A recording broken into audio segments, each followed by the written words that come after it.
कृष्ण नाम जप का चमत्कार।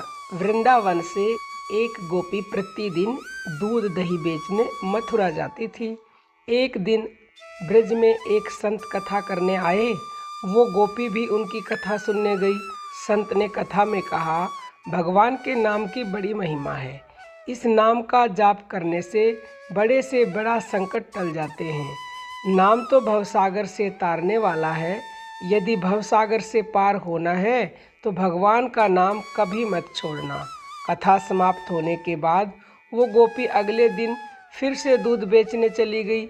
उसी बीच रास्ते में यमुना जी थी। उसको देखकर गोपी को संत की बात याद आ गई कि संत ने कहा था, भगवान का नाम तो भवसागर से पार लगाने वाला है।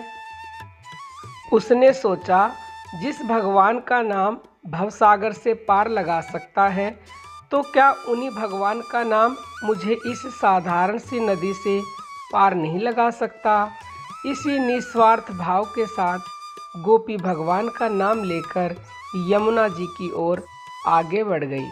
अब जैसे ही उसने यमुना जी में पैर रखा तो लगा मानो जमीन पर चल रही है, और ऐसे ही वो सारी नदी पार कर गई।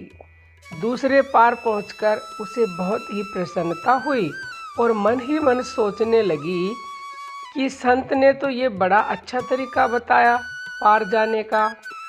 अब रोज रोज नाविक को भी पैसे नहीं देने पड़ेंगे। एक दिन गोपी ने विचार किया, संत ने मेरा इतना भला किया, मुझे उन्हें खाने पर बुलाना चाहिए। अगले दिन गोपी जब दही बेचने गई तब संत से घर में भोजन करने को कहा। संत तैयार हो गए। अब बीच में फिर यमुना नदी आई। संत नाविक को बुलाने लगा तो गोपी बोली, बाबा आप नाविक को क्यों बुला रहे हैं? हम ऐसे ही यमुना जी में चलेंगे। संत बोले, गोपी कैसी बात करती हो, यमुना जी को ऐसे ही कैसे पार करेंगे? गोपी बोली, बाबा आपने ही तो कथा में कहा था कि भगवान का नाम लेकर भवसागर को भी पार किया जा सकता है, तो मैंने सोचा जब भवसागर से पार हो सकते हैं तो यमुना जी से पार क्यों नहीं हो सकते। मैं ऐसा ही करने लगी, इसलिए मुझे अब नाव की ज़रूरत नहीं पड़ती। संत को ये सुनकर विश्वास नहीं हुआ और वो गोपी को कहने लगे, पहले तू चल, मैं तुम्हारे पीछे पीछे आता हूँ। गोपी रोजाना की तरह नाम का आश्रय लेकर यमुना जी को पार कर गई। गोपी को देखने के बाद जैसे ही संत ने यमुना जी में पैर रखा तो झपाक से पानी में गिर गए। ये देखकर संत बहुत हैरान हो गए।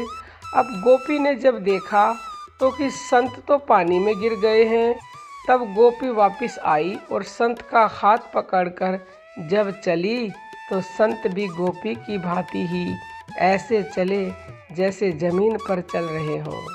ये चमत्कार देखने के बाद संत उस गोपी के चरणों में गिर गए और कहने लगे कि गोपी तू धन्य है।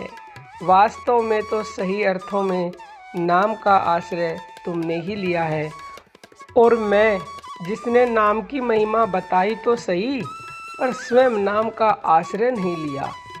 तो दोस्तों, आपको कैसी लगी यह कथा कमेंट करके ज़रूर बताएं। और हम सबको भी कलयुग में भवसागर से पार उतरना है तो नाम का आश्रय पूर्णतः लेना पड़ेगा, क्योंकि कलयुग में केवल नाम का आधार है। जय श्री कृष्ण।